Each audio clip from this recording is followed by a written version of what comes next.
É só acessar o...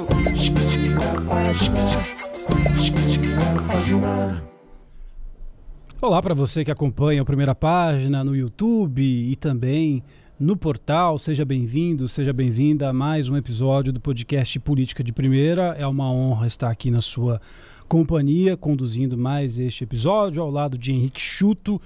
Honra redobrada sempre. Prazer é nosso.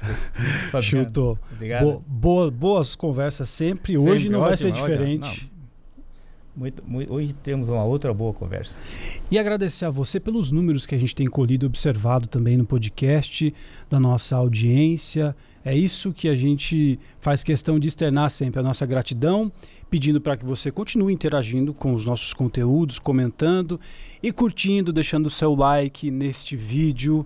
Se inscreva no nosso canal e também ative os sininhos de notificação para receber os conteúdos novos. Tudo que a gente for postando, você recebe em primeira mão. Muito obrigado mais uma vez por essa audiência. A entrevista de hoje é com o ex-governador e deputado estadual Zeca do PT. Bem-vindo, muito obrigado pela presença. Obrigado eu, prazer enorme estar aqui com você, com o Henrique.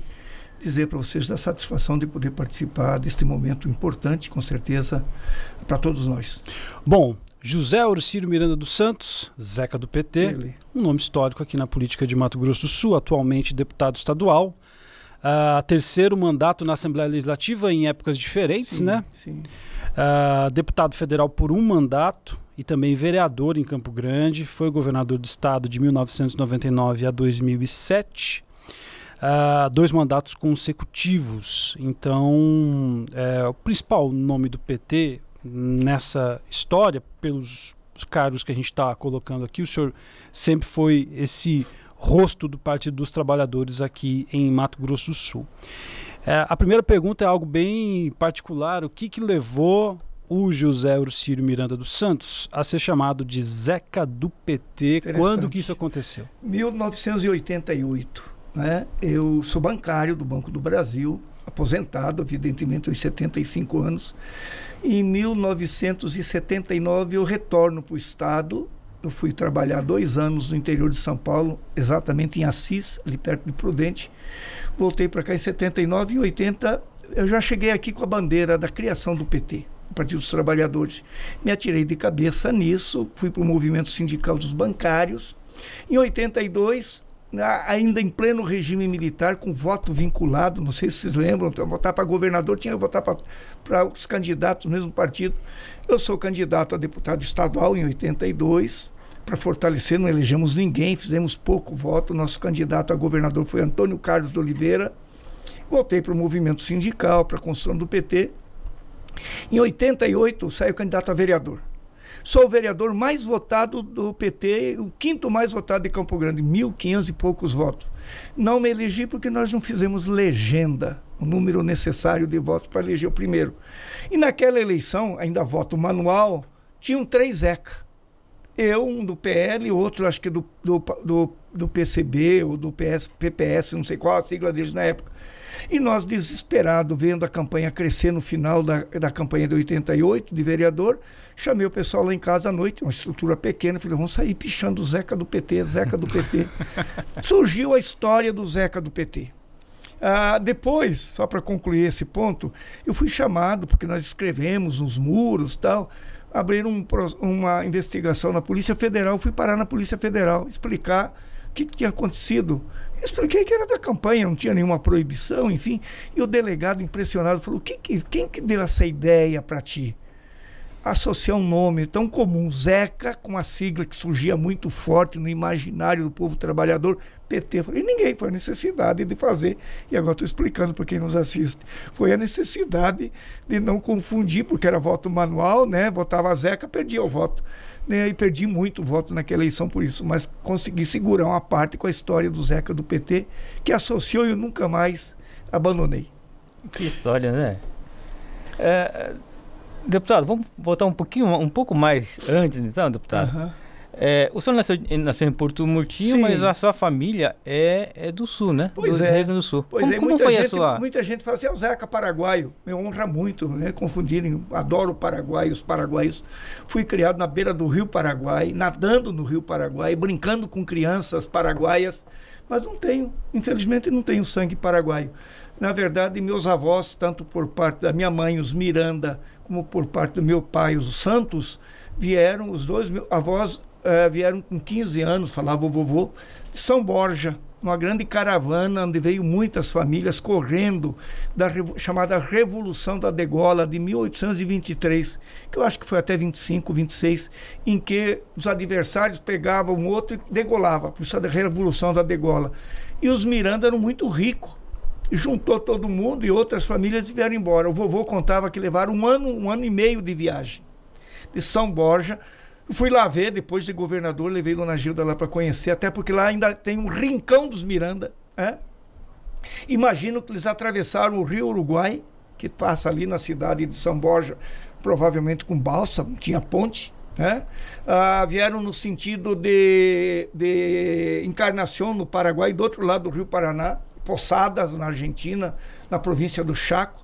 Contava a vovô que ficaram lá uma semana para as famílias descansar, curar alguma doença, para atravessar o Rio Paraná, provavelmente de balsa, e vieram no sentido de Assunção. De Assunção vieram se espalhando pela fronteira. Hoje tem descendentes dessas famílias em Amambá e Antônio João, e os meus avós foram parar em Bela Vista, né? Na época que fui a São Borja, o prefeito soube que a figura do Zeca, do PT e tal, me recebeu. Dizem eles que tem um documentário da Globo, da região lá, contando essa saga da primeira leva de gaúchos para o Mato Grosso, para o centro-oeste brasileiro. E eu venho dessas famílias. Questão histórica, né, deputado? Eu queria perguntar aqui, mexendo um pouquinho nesse roteiro, aproveitando que o senhor falou de várias questões históricas que fazem essa conexão dos países aqui na América do Sul, para uma questão também recente que a gente acompanha muito sobre o projeto da Rota Bioceânica, o senhor acabou olhando um pouco esse projeto quando esteve à frente do Estado. Muito. Hoje eu vi um comentário do Reinaldo Azambuja, começou no meu governo, não mente, não é verdade, não é justo com as pessoas. Essa história começou há 40 anos atrás, na verdade, com 2 irmãos meus que já morreram. O finado Heitor, que era promotor, foi prefeito de Murtinho, e Osório. Eles foram os que levantaram a necessidade de aproveitar a hidrovia, o sonho do porto, de Porto Murtinho, tirar Murtinho do isolamento e depois a história da saída para o Pacífico. E isso foi se aprofundando. Eu venho para o governo, trago o Heitor como articulador das relações internacionais. Nós aprofundamos a conversa com o Fernando Henrique. O meu primeiro governo como governador foi o segundo do Fernando Henrique. Tive uma grande relação até hoje com o presidente Fernando Henrique, gostava dele e sei que ele tinha uma estima comigo. Várias vezes acompanhei Fernando Henrique em viagens internacionais, inclusive em Assunção, para discutir a ideia da saída para o Pacífico. Depois do Fernando Henrique vem Lula, depois Dilma, e foi a Dilma, portanto, bem antes de Reinaldo, foi a Dilma que assinou o tratado binacional para levantar as possibilidades da construção da ponte e da rota bioceânica. Vem Temer, eu fiz uma homenagem para o Temer na Assembleia, porque eu sou coordenador da frente parlamentar em favor da rota bioceânica. Vem o governo do presidente Temer e ele acerta, e aí nós temos que dar o mérito a ele, o crédito ao Marum, que foi ministro do Temer, tem que ser justo com as pessoas.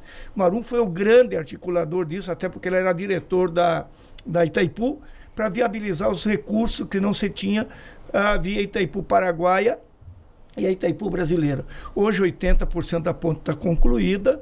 Você sai de Murtinho, atravessa o Chaco Paraguaio até as comunidades menonitas russas, falam alemãs, mas na verdade saíram da Rússia correndo da Revolução Russa e vieram parar no Chaco Paraguaio. Ficaram 60 anos praticamente isolados, produzindo para o consumo. E hoje essas 3 colônias menonitas, a 260 quilômetros de Murtinho, é o principal grupo econômico do Paraguai. Sim, e a rota passa ali, né? Passa no meio deles. São 3 colônias, a Filadélfia, Loma Plata e uma outra com nome holandês.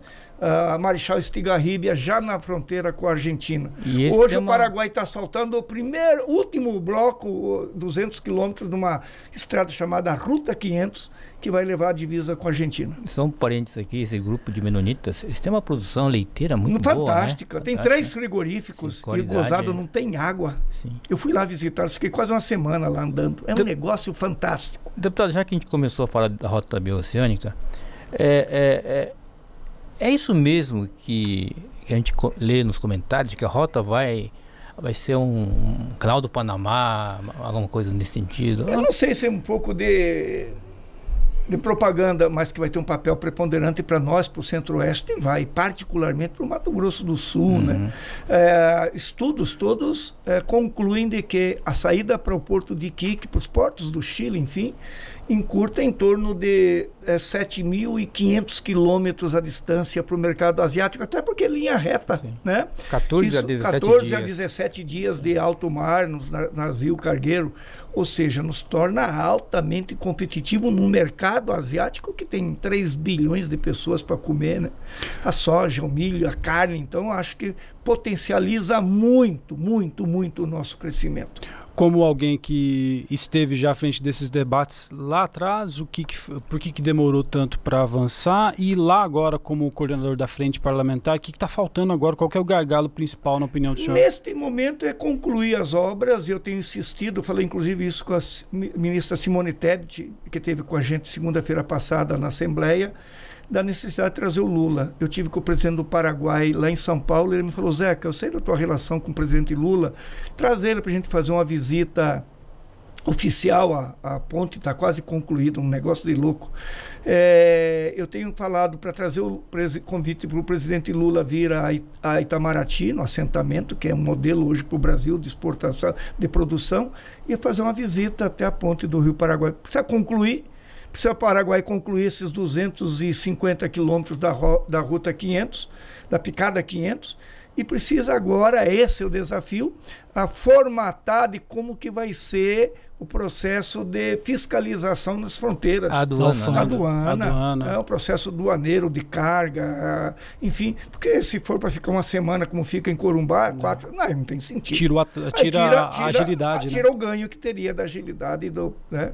Essa questão da aduana, deputado, não está um pouco atrasada essa discussão? Acho que não, acho que tem avançado bastante. Eu percebo que o governo paraguaio e o governo brasileiro e o RIDEL, aí sim cabe uma contribuição enorme através do secretário Jaime Verru, que tem avançado nesse diálogo, né? Porque é uma coisa burocrática, envolve diplomacia, exatamente. Diplomático. Né? E Porto Murtinho, a sua cidade natal ali? Ela fica fora. Porque você vai pela 267, o sonho do finado Heitor, do meu irmão, do Osório, era lá na cidade ter a ponte. Não se viabilizou porque a parte mais larga do Rio Paraguai teria um acréscimo no custo da obra e, segundo, ia cair dentro de uma comunidade indígena. Do outro lado, do lado do Paraguai. Você optou 6 quilômetros, 7 quilômetros antes da cidade, sai eles chamam de uma alça, que vai na ponte 10 quilômetros mais ou menos para cima de Porto Murtinho. O que eu vejo que o prefeito lá ensaia, não sei se vai dar certo, tentar gradativamente deslocar o crescimento da cidade para essa região sob influência, impacto econômico, enfim, de movimento. A primeira parada do Brasil. Por aí. Ou então criar atrativos em Murtinho que sejam capazes de fazer o cara ficar lá um dia, né? Uma estadia. Evidentemente que isso tudo merece muito debate. E eu, na comissão, tenho falado com todo mundo, porque também temos que ver os impactos. Se do ponto de vista econômico tem um enorme impacto, e tem, positivo para nós, para o Estado, para o crescimento, para a integração, nós temos que ver quais são os impactos de ordem ambiental, de ordem social, trabalho escravo, exploração de mulheres, né? de crianças, eu tenho muito, dos indígenas. Ou seja, todo um conjunto de políticas públicas que precisa avançar com a rota. Exatamente. E nesse momento as universidades começam a se apropriar desse debate, o que é muito positivo. Agora em outubro, não sei que dia deste mês, tem uma reunião grande na Argentina, né? Para continuar discutindo o 7º Fórum da Bioceânica. Bom, falar um pouquinho agora de história política, né? Eleição para a Prefeitura de Campo Grande, 1996. O senhor faz uma disputa com o André Putinelli e há uma derrota ali da sua candidatura por pouco mais de 400 votos.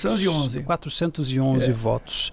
A primeira coisa, o senhor esperava ter uma votação tão expressiva já nessa disputa? Esperava a partir do resultado anterior. Eu só recuperar um pouco essa história, eu me elejo em 90 como primeiro e único, em 1990 como primeiro e único deputado do PT. Em 92 eu saí candidato a prefeito, até porque não tinha outro, só tinha eu, deputado, e o prefeito lá em Amambai, não tínhamos vereador. E o pessoal na Assembleia dizia, o Rondon, que foi o candidato da direita, dizia assim, não, esse paraguaio não vai conseguir, essa coisa do preconceito. Botei mais do que o dobro em cima dele, sem dinheiro. Fiz 42 mil votos. Acho que faltou 2%, 3% para ir para o segundo turno, onde foi Marilu e o finado Juvencio. E o Juvencio vira prefeito. Eu volto para a Assembleia. Em 94 elegemos 3 deputados. De 1 passou para 3. Em 92 elegemos 2 vereadores, o Teruel e o Benhur. A gente percebe que começa a crescer, o PT começa a aparecer. Em 96... eu vou para o Benhur e digo, Benhur, sai candidato a prefeito, eu já fui. E aí ficamos naquela discussão, ele não quis, falei, então sai meu vice. Rapaz, nós dividimos literalmente essa cidade no meio. No primeiro turno faço 100 mil votos. O segundo colocado foi o André Putinelli com 80. Tinha o finado Nelson Trade, que ficou lá para trás, acho que o Picarelli, que ficou para trás, enfim, foi eu e o André. Foi a maior vergonha que essa cidade viu do ponto de vista da corrupção e da fraude eleitoral. Até hoje, não decidida. Aquela eleição, todo mundo sabe, hoje você comenta, eu ganhei com mais de 15 mil votos. É o esquema do voto impresso. Me ganhou, teve um resultado oficial por 411 votos, né? Mas elegemos 5 vereadores. A única vez que elegemos 5 vereadores. Voltei para a Assembleia, em 98 saiu candidato a governador, sabendo que teria um outro resultado, e aconteceu. O senhor traz um registro histórico sobre aquela época, e eu não poderia deixar de perguntar se houve algum tipo de investigação, algum protocolo, e se ficou provado algo naquela época. Houve, todo mundo sabe, não se teve uma conclusão, mas provado está. E eu explorei muito isso. A cada 2 meses eu ia na porta do fórum, que era ali na avenida, ali onde foi no Correia? Isso, e fazia protesto, fazia manifestação, sentava com o pessoal na escadaria do fórum para constranger e para manter vivo isso aí que resultou nas eleições de 98. E aí, em 98, 2 anos depois, você sai a governador? A governador. E eleito. Eleito. Já tinha essa expectativa? Porque o senhor era muito conhecido aqui em Campo Grande, mas não no interior, né? Eu viajava, sempre viajei muito, né? E eu percebia que o Estado tinha falido. Um Estado que 20 anos atrás tinha nascido, criado para ser Estado modelo, com revezamento no poder de 2 grupos da elite política, pedrismo e o wilcismo, o Estado tinha se inviabilizado. Em 98, os professores, os policiais viviam na Afonso Pena, ou nas principais cidades, batendo marmita, pedindo ajuda para sobreviver, com 4 folhas de salário atrasada. Imagina trabalhador que não tem outro negócio para vender, vende seu trabalho, o físico, o mental, em troca de um salário e não recebe, é o caos, né? Não se tinha nenhuma política social para os mais pobres, nenhuma política para a juventude. Esse era o Estado do boi e da soja, que esses que estão no poder hoje, falando que recuperaram o Estado, viviam tudo nesse esquema. Eu assumi por causa da falência, eu tenho essa dimensão, porque o Estado faliu. Porque não é normal, num Estado tão conservador como o nosso, com uma elite tão atrasada, votar num cara chamado Zeca do PT, que saiu lá da barranca do Rio Paraguai, filho de um capataz de fazenda e que vinha do movimento sindical. Não é possível. Não tinha alternativa. E nós íamos fazer um debate aqui, você vê que a elite é preconceituosa. Eu sentia na rua que nós estávamos crescendo. No último momento aceitaram um debate, viemos para o debate aqui na Morena. Eu, o finado Pedro Cian e o Ricardo Baixo. Modéstia à parte. Eu tinha 15, 20 anos de porta de banco, de greve dos bancários, na Assembleia. Eu sabia manipular esse negócio aqui. Palanque. Palanque. E fomos para o debate e eu percebi o Pedro absolutamente descontrolado, deu uma pigarra e não conseguia falar. E o Ricardo tremia. Eu falei, hoje que eu faturo. Fizemos um debate, eu percebi que ganhei o debate, a gente não é bobo, né? Saímos daqui, fomos para a rua, eram as 10, 11 horas da noite. Todo mundo parava, todo mundo queria conversar, todo mundo queria adesivo. Fomos dormir. No outro dia fui lá para Barão, no famoso Bar do Zé, que era o point da política. O pessoal parava na rua, pedia adesivo. Falei, já era, já foi. O senhor acredita então que aquele debate da TV Morena em 98, ela foi vital para a sua eleição? Fundamental. Já tinha um processo de crescimento, aquilo consolidou esse processo com os elementos que eu mostrei do ponto de vista da corrupção. E a primeira pergunta que eu fiz foi para o finado Pedro. Falei, Pedro, onde eu andei a pé, todo mundo reclama do endividamento. Era o grande debate, o endividamento do Estado. Afinal de contas, quem endividou? Foi o senhor ou foi o Wilson? E o Pedro não estava preparado para esse debate. Falou assim, a metade eu, a metade o Wilson. Aí já dançou. Aí agora, voltando neste ponto da eleição anterior, porque aí o senhor como governador, então tem André Puccinelli, prefeito de Campo Grande. Como é que foi a relação de vocês? Ruim. É mesmo? Ruim, porque o André não admite alguém disputando com ele, o ranço do André, o preconceito do André, o autoritarismo, a arrogância do André não permitiu, não tivemos nenhum convívio até hoje. Até hoje. Não me permito cumprimentar o André. Tenho o André como substrato da política. E por quê? Por causa do comportamento dele, pelo ego do André, pelo personalismo, pelo autoritarismo, pela arrogância. Não me faz bem, portanto, não me permito me prejudicar com esse convívio, quero distância. Agora, como governador, o senhor estava dizendo daquela época de ascensão do PT, o senhor simbolizou então aqui no estado esta eleição, ficou 2 mandatos consecutivos como governador. A gente vai falar um pouquinho mais sobre essa história política, mas já queria aproveitar e perguntar para o senhor por que o PT não conseguiu, nos cargos mais altos considerados executivos do Estado, governo do Estado, da Prefeitura de Campo Grande, fazer vitoriosos? Porque não tínhamos outros quadros, né, para preencher isso aí. O Benhur, que era o grande futuro como quadro político, se elegeu deputado federal em 98, com 90, 80 mil votos, foi o mais votado naquela eleição, foi para Brasília e não se adaptou. E é normal, muita gente, eu também não me adaptei a Brasília, aquela polêmica, aquela disputa, 513 negros falando a mesma coisa, a sessão até 3, 4 horas da manhã, não é para gente sensata. E ele não se adaptou, voltou para cá, foi candidato a deputado estadual e não se deu bem. E depois nós apostamos errado, apostamos um outro sujeito que não tem nada a ver com a cara que tem, que é o tal do Delcídio. Um desastre para nós. Faltou então uma renovação do quadro? Faltou, e falta, né? Falta ainda. O senhor falou de Puccinelli há pouco e acabou de citar Delcídio. Eu queria perguntar da figura de Delcídio, porque ele também em um determinado momento foi um nome do PT aqui em Mato Grosso do Sul para aquela eleição de 2014. Quem fez Delcídio foi eu, modéstia à parte, com toda humildade. E em 2002, na minha reeleição, disputou com Pedro Oceano, era acho que 1 ou 2 vagas, não lembro, e ele não ganhava a eleição. Nós fizemos um grande comício ali nessa avenida Fernando Correia, com a presença do Lula, do presidente Lula e da finada Marisa, e outras figuras do PT, multidão. E quando chegou minha vez de falar, eu falei assim, quem não quiser votar no Delcídio não precisa votar em mim. Eu carreguei o Delcídio nas costas, o Delcídio não era nada. Nem Corumbá, que ele fala que a cidade dele conhecia Delcídio. Elegemos Delcídio, foi um desastre para nós, um horror, né? Portanto, a gente apostou e apostou errado. A sua relação com o Delcídio hoje? Nenhuma. Também não me permito esse tipo de coisa. Eu sou muito sincero no meu jeito de agir. Agora, falando ainda sobre... Esse gancho que você deu é importante. Porque o senhor é o rosto do PT aqui no estado, né? Essa falta de renovação... Da mesma forma que Lula nacionalmente falando.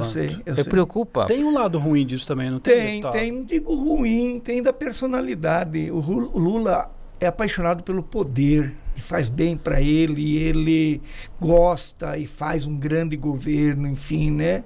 Um pouco dessa coisa de dentro, da disputa, do espaço, do poder, eu não tenho. Eu não tenho essa gana, esse é o problema. Eu poderia, com toda humildade, ser um grande quadro do PT, já foi lembrado para tudo. Nunca quis. Quando em 2006 eu saio do governo, pego Dona Gilda e a Cília, nós vamos lá para a praia em São Paulo, Guarujá. E nós estamos lá na praia e eu vejo no jornal que o Lula estava descansando. Falei, se ele souber que a gente está aqui, não sei por que soube, ele vai ligar. Não deu outra. 2 dias depois, toca o telefone, a Dona Marisa, o presidente pediu para vocês virem aqui para o forte, tinha um forte militar, fomos lá jogar baralho. Aí, 5 horas da tarde, 6 horas, ele falou, Zeca, vamos pescar? Estava um navio da Marinha, fomos pescar, tomar uma cerveja junto, conversar. 9 horas da noite, ele mandou levantar navio e voltar para casa. Ele me chamou na frente do navio assim e falou, Zeca, e agora, o que você quer? Eu falei, não quero nada, só quero que o senhor, naquela época discutia a vinda do MDB para o segundo governo dele, eu falei, eu quero que o senhor traga o MDB logo para o seu governo para ter sustentação política, depois a gente conversa, não se preocupa comigo, eu me viro. Nunca mais tratamos isso. E olha que era da casa do Lula. Deputado. Muitas vezes passei noite jogando baralho, brincando, eu, ele, Dona Finada Marisa e Gilda. 3 horas da manhã nós ia para a sauna. Mas o deputado, a questão que eu queria refazer para o senhor é essa. O partido também, historicamente, os partidos historicamente, em algum momento, eles dizem muito do que são como estrutura na sua capacidade de renovação. O senhor acha que falta para o PT, tanto nacionalmente como regionalmente, uma capacidade de colocar quadros que puxem votos, que representem a oxigenação do partido? Um partido, interessante a tua pergunta, um partido com conteúdo ideológico, né? Como o PT, da origem do PT, da história do PT, como um partido de classe, da classe trabalhadora, cometeu um equívoco, para mim, enorme do ponto de vista da sua renovação de quadro, que é a formação política. Nós perdemos 2 coisas, com a ascensão ao governo, dos estados, as prefeituras, depois o governo federal. Primeiro, nós pegamos nossos principais quadros do movimento sindical, do movimento popular, e levamos para a burocracia. E nada acomoda mais do que uma burocracia, um ar-condicionado, e o cara vira um burocrata. Segundo, consequentemente, nós perdemos a referência dos bairros, da organização do partido, da nucleação, da formação política, que hoje tenta retomar. Nós somos frutos, todos nós, desse processo de luta política, né? Um partido de esquerda com a característica, com a origem do PT, fundamentalmente se abastece, né? A partir da luta política, da formação dos quadros no movimento social, no movimento popular, no movimento sindical. Deputado, no primeiro governo, mandato como governador, chegando ali no Parque dos Poderes, vindo do PT, qual foi o baque ali, tanto para quem estava chegando, mas também para o conjunto do poder ali, da política da época? Eu sabia que você tinha em mim uma grande expectativa, a favor e contra. A elite dizia que não ia dar certo, apostava nisso, né? Que não tinha experiência, que não tinha sido gerente de banco, como se eu tivesse brigado para ser gerente de banco, né?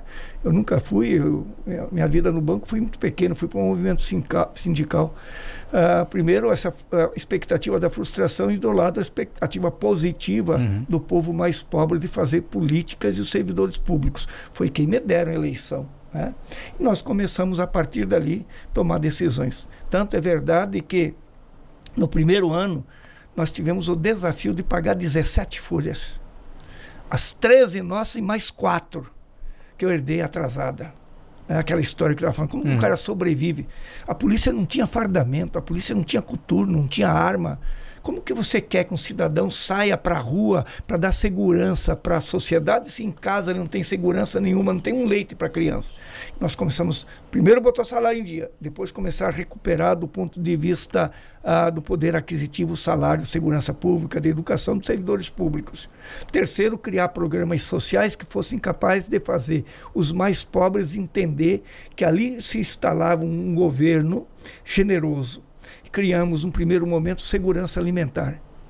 70 mil famílias que recebiam todo mês e preterivelmente em determinado dia uma cesta de 40 quilos de comida de primeira qualidade, arroz, feijão, macarrão, sardinha, charque, café, açúcar, sal, enfim, tudo, até erva mate eu brincava pro tereré. E as 70 mil famílias eram todas as famílias indígenas, todas as famílias quilombolas, todas as famílias acampadas que lutam por reforma agrária e todas as famílias nas 79 cidades em estado de vulnerabilidade social. No final do ano, essas 70 mil famílias recebiam a cesta de Natal, com panetone, com comida, com balas, com suco, e cada cesta de Natal com 4 brinquedos, normalmente 2 bonecas, 2 carrinhos, para as crianças mais pobres poder sonhar como nós sonhamos um dia com Papai Noel. Aí criamos a Bolsa Escola, pagava um salário mínimo para as famílias que tinham criança em idade escolar, que vivia ali na Afonso Pena, passando uma aguinha, pedindo um copinho de café com leite. Mas a obrigação era as crianças na escola. Depois criamos o cursinho popular. Pegamos os melhores professores do estado, dava uma compensação, fazia apostilas para que os trabalhadores pudessem estudar para o vestibular. Só passa gente rica. Vai na Universidade Federal, só nego rico. Né? Como passou muita gente nas universidades, também particulares, esse povo não tinha como pagar uma mensalidade de R$1.000.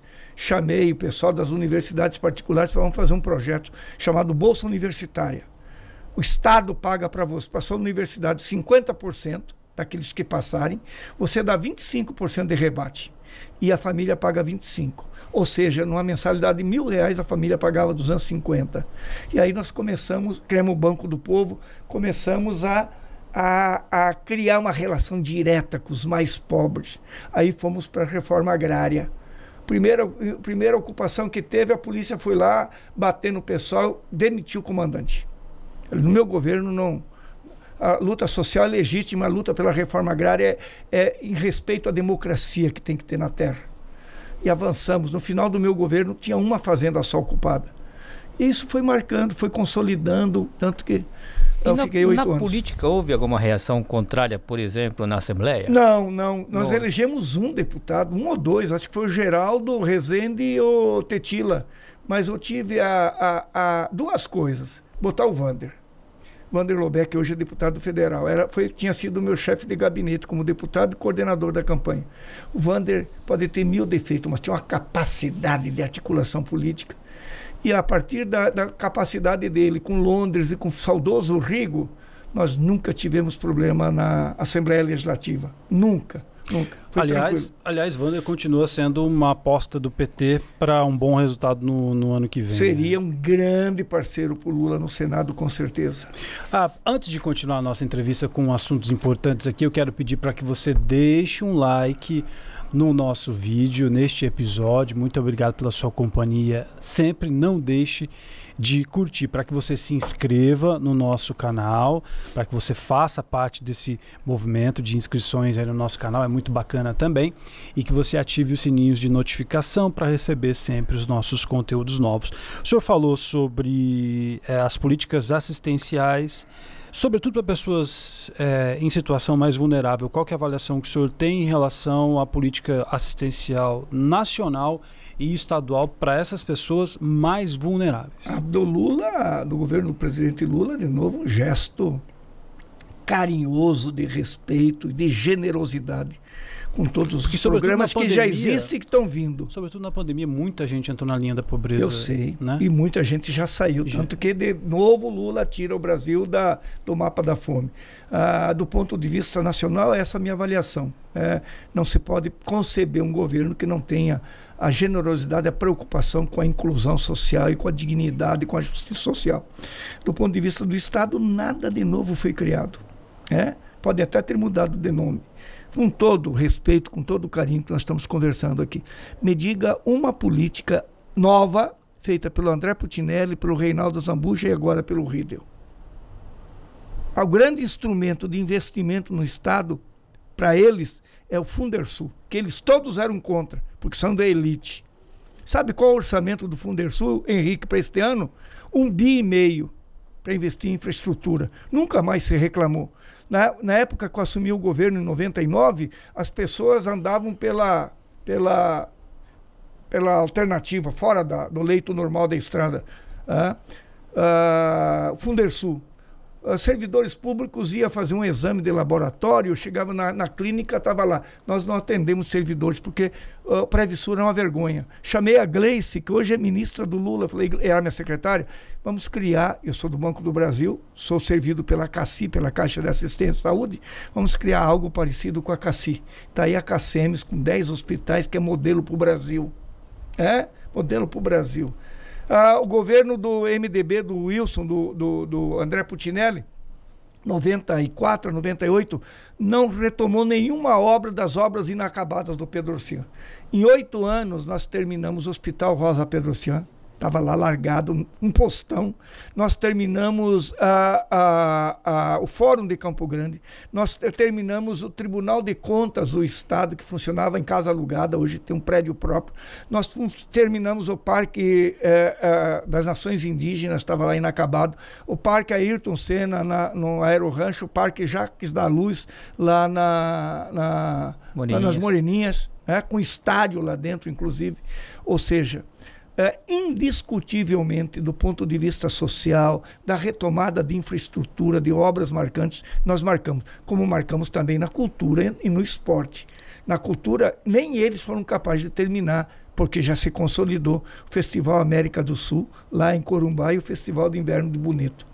Nos 8 anos do meu governo, nós trazia no Festival América do Sul o que tinha de melhor, ou o que tem de melhor na América Latina, na América do Sul, na música, na arte, na literatura, na culinária. Transformava aquilo num grande fórum do debate de desenvolvimento da América do Sul, da integração econômica e social e cultural.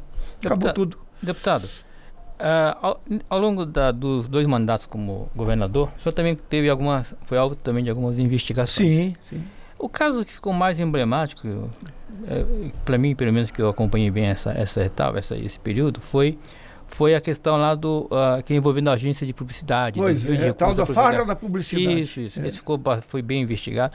Em que pé que ficou a situação hoje? Ganhei aqui com o juiz comum, eles recorreram, o Ministério Público, que fez a denúncia, canalha. Foi para o Tribunal de Justiça, ganhei por unanimidade, eles recorreram ao STJ, ganhei, recorreram ao STF como medida protelatória, saiu, olha que coincidência, saiu o resultado recente. Hoje ainda vou pedir para o meu advogado entrar com a execução da sentença. Eles vão ter que me pagar, o Estado, Mato Grosso do Sul, o governo, em torno de R$300 mil de indenização. E eu vou, depois que receber, o Estado me paga, vou entrar com a execução para o Estado cobrar dos promotores da gangue do Sotorriva, Esmanioto, Robalinho e Companhia Limitada, cobrar deles, aí vou pedir a exclusão deles do Ministério Público, porque eles não servem para a instituição. Com esses 300 mil que eu devo receber, eu já recebi mais ou menos R$1 milhão de indenização. Recebi 580 mil do Correio do Estado, que mentiu da história que eu e o Lula vivia em farra, bêbado, não sei o quê. Recebi, acho que ninguém no Brasil recebeu. Recebi, que eu falo, botei no meu bolso, 280 mil da Folha de São Paulo, que botou uma matéria uma vez dizendo que eu fazia contrabando de caminhão. Olha que horror. E agora devo receber esses 300 ou 400 mil do governo em função da calúnia, da mentira feita pelo Ministério Público ou por setores deles comandado pelo Robalinho. Não tenho, para concluir, nenhum processo. Durmo tranquilo, não tenho nada, mas não tenho o que dever. De alguma forma, no auge da investigação, isso afetou a sua vida, a família? Afetou porque primeiro, investigaram minhas filhas, pequenas, inocentes, não tinha nada a ver. Investigaram minha mulher, investigaram tudo. Eu queria vender a casa, eu não podia. Eu vendi minha casa, não podia porque estava sob investigação. Eu tinha naquela época, durante bom tempo, tentado financiar no governo do Lula. Nós temos 2 sítios aqui em 2 Irmãos do Buriti, a gente vive disso, financiar a piscicultura, produz o peixe em cativeiro. Foi um horror para conseguir provar que não tinha nada, e financiar também via FCO aviários. Eu sou integrado do frigorífico de Cirolândia, nós temos 4 aviários onde produzimos frango industrial para exportação. E temos a pousadinha no Pantanal, onde lá antigamente o Lula foi pescar. Diante dessas questões que dizem respeito a esta operação, independentemente do caso do senhor, o senhor acha que o Estado conseguiu avançar, não digo Estado governo, digo Estado instituição, como todo, conseguiu avançar ao longo do tempo na questão da transparência? Eu acho que tem avançado, inclusive com as iniciativas que o Ministério Público, porque o Ministério Público é uma ferramenta fundamental, importantíssimo para fiscalização e para cobrar e trabalhar com a tentativa de diminuir a corrupção, né? Tem avançado cada vez mais. Agora mesmo tem inúmeras prefeituras sobre investigação e é importante que se investigue. A figura pública tem que ser investigada. Quando falo do Ministério Público, não estou dizendo que eu não deveria sim. Agora tem que ter elementos concretos para investigar e não forjar uma denúncia canalha como forjaram contra mim. Fala um pouco sobre política regional, Fabiano. Recentemente o partido PT desembarcou do governo Riedel, deixou todos os cargos, enfim. Esse rompimento já era algo inevitável em algum momento? Aliás, o senhor foi a favor da união do PT com um projeto Riedel?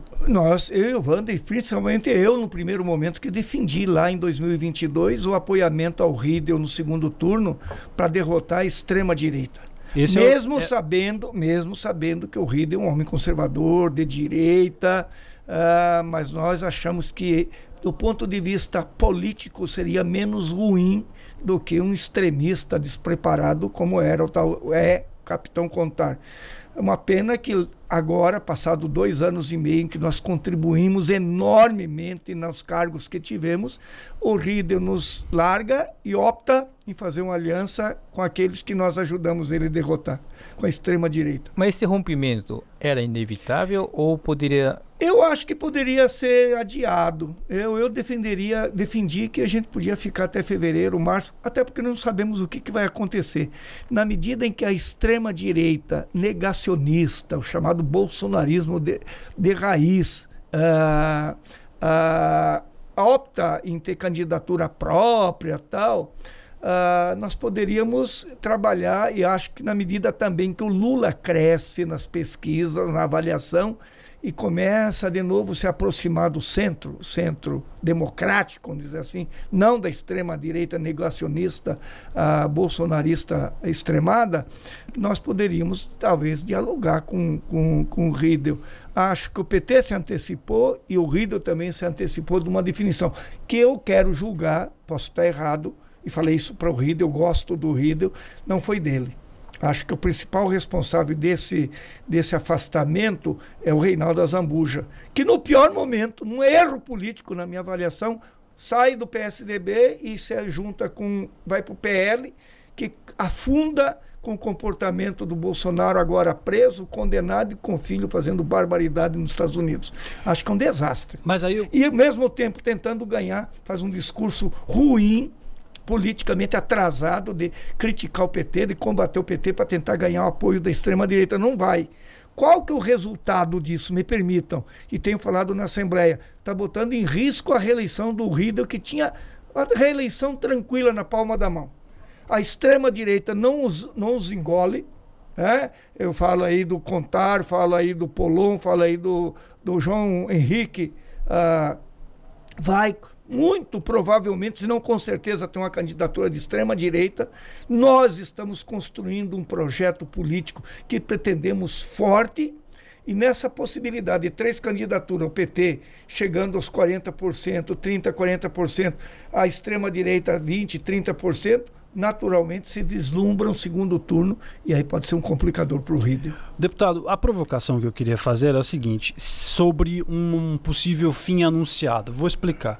Porque a Riedel e a sua plataforma, os seus aliados, como a Azambuja que o senhor acabou de citar, naturalmente no Estado conservador e com a vocação deles mais naturais para o agronegócio, por exemplo, era muito natural, eu posso estar errado, o senhor me corrige, por favor, que eles se aliassem visando 2026 à plataforma da direita, não sei se da extrema-direita, mas da direita. Vendo isso lá atrás, PT imaginou que em algum momento essa ruptura a chance era muito alta de acontecer? Não, eu pessoalmente não falo pelo PT, evidentemente, eu não enxergava isso. Acho que essa coisa começa a se concretizar a partir do desespero do Reinaldo se eleger senador na marra, se transformar num líder que não e abandona uma força política da dimensão do PT, que tem uma enorme capilaridade, um enorme lastro, uma enorme articulação nos setores mais empobrecidos. E aí eu estou falando da luta pela terra que retoma, dos indígenas, dos quilombolas e da periferia da cidade. Eu vejo o PT muito motivado. Eu tenho andado, não sei se você tem visto, a gente está reunindo multidão nos assentamentos, nas cidades, para preparar. Eu acho que vai ser uma das eleições marcantes desse estado 2026. É uma pena, porque eu gosto do Riedel, acho que comete falhas, mas é um sujeito bem intencionado e está entrando numa fria quando tinha tudo para consolidar um segundo governo.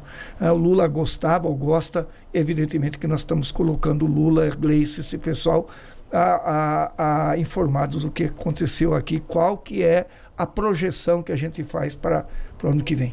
Deputado, fala um pouco sobre Fábio Tradi, um nome que diz que agora faz parte do partido. Que inclusive foi ouvido aqui no podcast. Ele tem deixado bem claro que o futuro dele ele vai ser debatido com o PT, com o partido, enfim. Mas ele tem dito que a preferência, se dependesse dele, seria para disputar um cargo no Congresso, um deputado federal, provavelmente. Mas ele tem sido lançado também como nome para governo do Estado. Como o senhor avalia? Eu avalio que serve para as duas coisas. Fábio Tradi é um grande quadro. Eu tive a honra, a oportunidade de conviver com ele no Congresso Nacional. Respeitadíssimo, um jurista, um democrata da melhor qualidade possível, com grande respeitabilidade no Congresso Nacional. Nesse período que eu convivi com ele, senti isso. Segundo, eu acho que nós temos que respeitar a vontade do Fábio. Ninguém pode fazer nada quando não quer. E ele tem sido sincero, honesto, em dizer que a preferência dele é reforçar o time do presidente Lula para um quarto governo na Câmara Federal. Sem dúvida nenhuma, é o grande nome que nós temos para disputar. E ele inflama o PT, ele motiva o PT. O que eu acho que precisa e urgente, eu tenho falado com o deputado Wander, que hoje é o presidente do PT, e com a Camila, que é uma outra liderança importante. Mais rápido possível, se possível até o final do ano, claro, nós temos que marcar uma reunião, a Wander, Camila, Zeca e Fábio, com o presidente Lula em Brasília, seja onde for, para ele poder falar com Lula, Lula poder falar com ele. Eu acho que se ele for nosso candidato, nós temos que garantir do presidente Lula, do PT nacional principalmente, e o Lula tem força para isso, recursos necessários para fazer uma campanha de qualidade.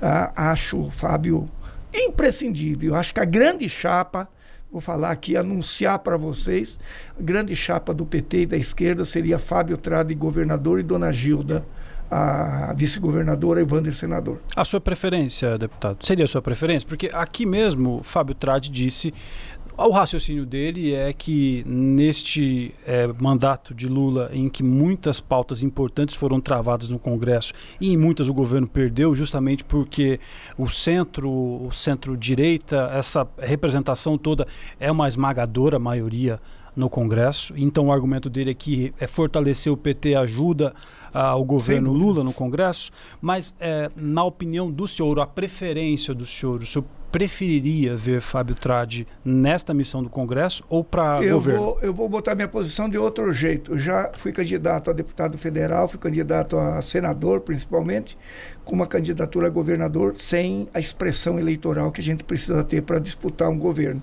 Não é fácil. Portanto, a possibilidade de ter como candidato a governador, uma chapa majoritária, governador e vice, senador, nessa qualidade que eu proponho, puxa todo mundo para cima. E é real, para me concluir, de que nós precisamos fazer bancada. Não dá para a gente propor um quarto governo para o Lula, para o presidente Lula, o Lula 4, sem ampliar a bancada progressista na Câmara Federal e sem os cuidados que merece a questão da composição do Senado Federal. Você sabe que 54 senadores vão renovar. e 27 fica. Me parece que esses 27 que fica, a maioria é bolsonarista radical, negacionista. Se eles fizerem mais 25, com os 17 vai para 42. Eles passam a ter maioria no Senado para caçar o presidente e para caçar ministro da Suprema Corte. Aí é o terror, aí é o horror. Nós temos que tomar esse cuidado, claro que temos que tomar. Antes de voltar nesse tópico, também queria voltar nesse tópico, nas eleições passadas, o PT tem feito algo em torno de 10%. Para o candidato do PT ao governo, também a prefeitura de Campo Grande. Com o Fábio Tradi, por exemplo, disputando o governo, você acha que essa bolha de 10% furaria essa bolha? A tendência é. Tanto é verdade que as pesquisas que tem aqui, muito manipulada, até porque, se não manipulada, não são completas, a maioria das pesquisas aqui não atinge setores da base política eleitoral nossa, como, por exemplo, os assentamentos, os municípios mais pequenos, enfim. O Fábio já começa com 10%, 15%. Eu acho que no início de campanha o Fábio chega a 40%. Início de campanha. E com a capacidade que ele tem de elaborar nos debates que vão acontecer, com certeza nós podemos chegar como o Lula normalmente chega a 35%, 40%. E aí é provocar praticamente o segundo turno. Tem um nome também, uma figura que vem sendo muito analisada pelo PT, não propriamente do PT, mas que vem sendo muito analisada, que é a Simone Tebet, né? Então ela é ministra do governo Lula e fica a discussão dessa, vamos dizer assim, dessa encruzilhada que ela se encontra, né? Um nome do MDB, mas o MDB já não vê a possibilidade de apoiá-la quase que claramente, ela como candidata do MDB sendo aliada à reeleição de Lula. Então tem uma encruzilhada na trajetória de Simone Tebet. Quais soluções o senhor imagina como um político de experiência para essa situação? Primeiro a gente tem que ver a ministra Simone Tebet, olha que já tive resistência com Simone, ver a Simone como um dos mais importantes quadros da política da República e do governo Lula. É uma figura, as pesquisas nacionais mostram como a mais bem avaliada, inclusive senadora, a componente a senadora como ministra do Lula. Segundo lugar, a pesquisa que foi feita, que surpreendeu todo mundo, o potencial dela em São Paulo, extraordinário. Me parece, as informações que eu tive em Brasília, que o primeiro e segundo voto em São Paulo, ela chega a quase 40%. Terceiro, eu conversei com Simone, gosto muito da ministra Simone. Ela tem um carinho enorme pelo Mato Grosso do Sul. Muito, falou para mim. Claro que ela se submete a um pedido do Lula. Terceiro, falei para ela, Simone, você não acha que é melhor São Paulo? A elite desse estado é muito atrasada. Você faz uma enorme resistência ao seu nome. Você não pode correr risco nenhum. Claro que a vinda dela seria interessantíssimo. Quarto, o marido dela está numa chapa com o Riedel. Isso teria uma dificuldade para nós entender e fazer nossa base social e nosso público entender. E quinto lugar, na eventualidade do Fábio Tradi não ser, vou insistir na disputa da Câmara Federal, ela seria um nome. Mas acho que é muito grande para essa disputa. Portanto, nós temos que aguardar. Ela falou, Zeca, vamos aguardar a conversa com Lula, dela com Lula, com o presidente. Eu acho que caminha para ou ela ser senadora em São Paulo, ou ser a vice-presidente, que acho que seria um grande nome também. Na eventualidade, e esse é o drama da direita, na eventualidade do governador de São Paulo sair candidato a presidente, que eu acho que é mais distante, cada vez mais essa possibilidade, o primeiro colocado para o governo é o Alckmin, e o segundo é o Haddad. Na eventualidade de sair candidato, abandonar o governo, sair candidato a presidente, ele vai abandonar o segundo maior orçamento e vai disputar com Lula. Uma ascensão enorme.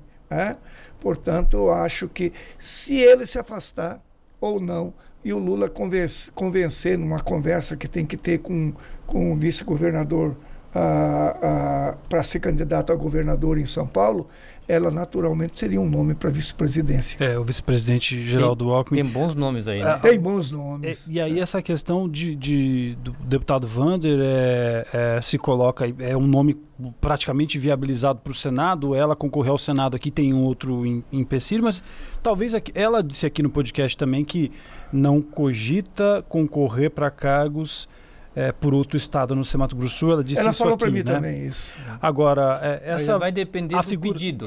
Claro. Ela é muito ligada ao presidente Lula e o Lula muito ligado a ela. Um pedido. Tem uma outra questão aqui em relação a essa questão da Simone, deputado. No caso dela disputar o Senado ou a vice-governador, a vice-presidente, por exemplo, ela deixaria o MDB ou o MDB... Ela faz parte da parte do MDB que integra a base do governo? Essa é uma outra preocupação que ela tem, que nós temos que ter. O MDB do Mato Grosso do Sul é conservador de direita. O André já está no colo do PSDB, aí, do grupo da direita. Ele sempre foi. Em São Paulo também, o MDB é bolsonarista. Ela me falou. Portanto, é um drama, em que pesa ela ter me dito que o MDB Nacional garantiu que se ela for candidata aqui, ela vem com o aval do MDB Nacional e com recurso do MDB Nacional. Acho que um tempo, né? Nós estamos numa fase de transição, chegando no final do ano, nós temos ainda algum tempo para definir esses projetos. Até porque, se o Alckmin aceitar ser candidato a governador em São Paulo, evidentemente que ele vai querer uma chapa de 2 senadores fortes, e que ele pode ter na Simone e no Márcio França, 2 senadores fortíssimos para disputar São Paulo. E que é importante para nós ampliar nossa força no Senado. 2026 está aí, o senhor é candidato à reeleição? Sou candidato à reeleição. Acho que eu cumpro com um papel importante na Assembleia, com a experiência desse tempo todo na política, e faço do meu mandato e quero continuar fazendo um instrumento de consolidar a agricultura familiar como grande produtora dos alimentos que a gente tem. Tenho dito isso para o governador, e o governador Riedel é sensível à pauta da agricultura familiar. Eu tenho dito para eles todos que não é incompatível o agronegócio com a agricultura familiar. O agro produz commodity, exporta, entra dólar, gera emprego, balança comercial. A agricultura familiar produz comida da boa qualidade que vai para a mesa de todo mundo. O senhor que milita muito nessa área da agricultura familiar, deputado, onde estão os principais gargalos para que esse setor cresça ainda mais? Interessante que você pergunta, depois da cassação da Dilma, e no governo da Dilma foi feito um assentamento, até porque ela teve pouco tempo, nada mais foi feito da agricultura familiar, da reforma agrária. Por quê? O Ministério, porque não era propósito dessa gente. O Bolsonaro, que assumiu dizendo que não ia ter reforma agrária, que não ia ter um palmo de terra para reforma agrária, para índio, para quilombola, e o sem terra, o indígena, o quilombola que votou sabendo disso, primeira coisa que ele fez, e era a opinião dele, acabou com o Ministério da Agricultura Familiar, transformou num pacote, deixou no mapa. O INCRA, e aqui no estado um exemplo, foi transformado em comitê eleitoral, da Tereza Cristina, por exemplo, e do próprio Bolsonaro. Lula chega, recupera o Ministério do Desenvolvimento Agrário, começa a botar dinheiro, para o ano que vem tem 1.2 bi mais ou menos de recursos na proposta do orçamento, reestrutura o INCRA, faz concurso e começa a andar. Então esse é um gargalo. Segundo gargalo, faltava recurso para financiar, eles precisam de recurso. E o Lula volta com o PRONAF, Programa Nacional de Financiamento, a juro de 1%, 2%, 3%, 4% para plantio, para horta, para formação de pastagem, para seleção de gado de leite, para poço artesiano com placa solar, para reforma de casa, para tudo. Onde está o problema na concessão do recurso? Esse recurso chega até quem precisa? Chega. Você tem uma ideia, 2022, 2023 foram investidos aqui na agricultura familiar 200 milhões. 2023, 2024, já no governo do Lula, pulou para 400. Nós queremos chegar agora a 550 a 600 milhões, porque são 2 documentos básicos para ele acessar esse dinheiro. Um é a CCU, o contrato de concessão INCRA, diz: você é dono dessa terra, depois dá o título. Segundo é a CAF, que é a carteira para ele acessar. Vai para a Agraer com esses 2 documentos, faz o projeto, vai para o Banco do Brasil. E aí, Banco do Brasil, Caixa, Cooperativa. Aí tem um preconceito danado. Eu sou presidente da Comissão de Agricultura Familiar. Dia 15 agora, estou chamando os superintendentes do Banco do Brasil, da Caixa e das cooperativas para dizer para eles: não vou mais admitir preconceito, não vou mais admitir desrespeito com os agricultores da agricultura familiar, que muitas vezes é barrado na porta do banco, porque está com a mão calejada, porque está com a botina suja. O grandão do agro vai lá para dentro tomar cafezinho e tomar água gelada. Não vou admitir mais isso. Para a gente acelerar isso e poder utilizar todo esse recurso para fazer a agricultura familiar crescer. Fabiano, só para a pessoa de casa entender, o Pronaf é voltado para a agricultura familiar. Isso. É um crédito, 550 milhões para cá, para o Mato Grosso do Sul. Crédito de custeio, financiamento, investimento, tudo. E tem uma taxa diferenciada de diferenciada, né? Para cada finalidade. Vai de 0,5% até 6% ao ano. Ao ano. De forma bem resumida, antes da nossa última pergunta, deputado, que nosso tempo já está esgotando, o que cabe ao senhor como um parlamentar de instrumento contra as instituições financeiras diante desse caso? A Constituição diz que não é permitido o preconceito, que não é permitido atendimento diferenciado a partir do poder aquisitivo, da raça, enfim. Eu vou tomar essas medidas, espero que não seja preciso. Para encerrar, eu gostaria já de caminhar, e o Chuto também pode contribuir nisso, que é o seguinte: o raciocínio que o senhor fez há pouco, o senhor disse o seguinte, que Riedel desenhava ter uma reeleição tranquila, mas a extrema-direita ou a atuação desses movimentos enfraqueceu esse projeto, o senhor disse há pouco. Da mesma forma, a gente poderia dizer que a atuação dessas pautas, desses grupos, o senhor entende que dão mais musculatura para Lula chegar a uma nova vitória? O senhor analisa dessa forma? Essa atuação Eu acho, claro que eu acho interessante essa última pergunta. Primeiro, eles perderam a bandeira da soberania, quando eles vão para a rua e botam a bandeira do Brasil, a metade Estados Unidos, que fazem esse discurso hipócrita com o filho do ex-presidente, que é deputado federal nos Estados Unidos, propondo retaliação cada vez maior ao Brasil, querendo impor uma condição para libertar o pai dele sob pena de não votar projetos no Congresso Nacional. Eu acho que setores importantes que estavam acreditando nisso começam a se afastar e fortalecer a candidatura, provável a 4ª candidatura do Lula a presidente da República. Então eu acho que contribui muito. Do outro lado, essa história toda, e mais o que o Lula fez agora em aprovar a isenção até R$5.000 para o imposto de renda, tributando os mais ricos, fortalece nossa base social para fazer o debate político. Eu percebo que a base social do PT cresce na sua autoestima, na sua motivação, e essa base mais radicalizada murcha. Portanto, ajuda muito a possibilidade do Lula 4. Nossa conversa de hoje... Quase uma hora de conversa, Quase uma hora de conversa, ou passou pouco rápido. mais de uma hora, passa rápido, passou de uma hora.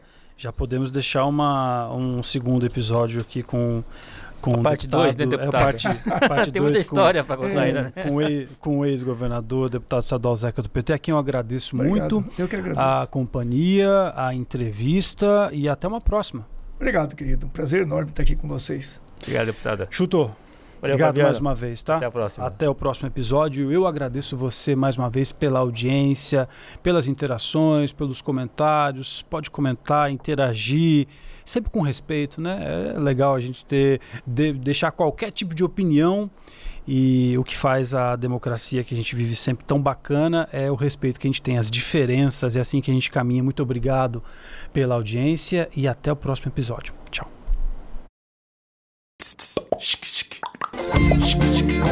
É só acessar o